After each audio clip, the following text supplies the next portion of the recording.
Pedagogická a sociálna akadémia má v Lučenci skutočne dlhú tradíciu. Už 145 rokov poskytuje mladým ľuďom vzdelanie a svojou kvalitou je známa v celom regióne. Pri príležitosti výročia sa v škole v rámci vyučovacieho procesu uskutočnili aj tvorivé dielne. Nachádzame sa v kresliarni. Toto je miestnosť, kde sa vyučuje metodika výtvarnej výchovy okrem iných esteticko-výchovných predmetov.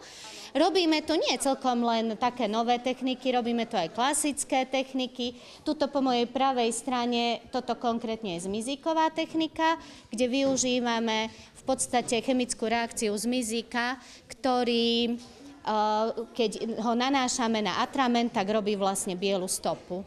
Za mnou tá skupina robia náramky priateľstva, to sú už trošku také aj ručné práce, ale táto technika je veľmi populárna medzi študentmi.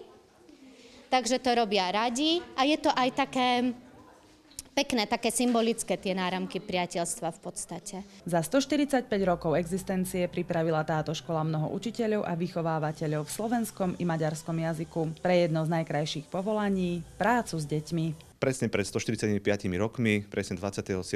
novembra 1869 vznikla naša stredná škola, Pedagogická a sociálna akadémia, samozrejme v tom čase s iným názvom. Dnes si spomíname na toto významné jubileum a pre našich žiakov od rána od 8 hodiny sme pripravili tvorivé dielne. Od 10:30 program pokračuje v kine Apollo, kde pre pozvaných hostí a žiakov našej školy máme pripravené takú kultúrno-spomienkové posedenie pri príležitosti naozaj tohto nášho veľkého jubilea. Výročná akadémia sa niesla v slávnostnom duchu. Pozvanie prijal aj predseda Banskobystrického kraja Marián Kotleba, prednosta okresného úradu v Lučenci Branislav Hámorník, aj primátorka mesta Lučenec Alexandra Pivková. Korene tejto školy siahajú ešte, hádam, do Rakúsko-Uhorska. Mne to hovorí iba jedno.